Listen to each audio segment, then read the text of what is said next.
So yun guys, good morning. Itong drone na to ay dinidevelop namin to para mautusan.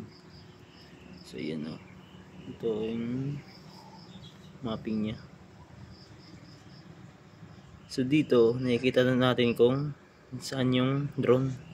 So yun, tama naman, accurate naman siya.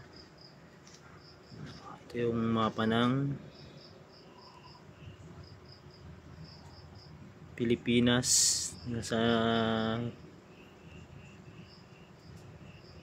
Ilocos region tayo ngayon. Ayan. So yan, tututok natin. So may dito satellite dito sa dun sa kabila. Dito satellite. Kasi ito yung ilog. Yung ilog yan, kahabaan na yan. Yan yung patubig para sa sa mga palay.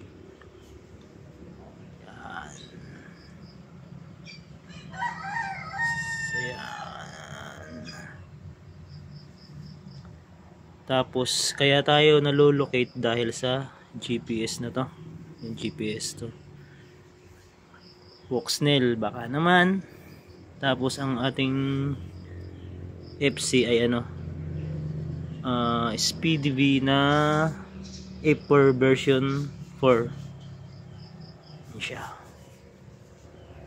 So bali hinihintay na lang namin yung propellers para matisting natin yung autopilot nya. So naka-program na naman to bali prinogram ko na to. Tapos syempre malalaman natin kung perfect na yun pag may propeller na or nalipad na.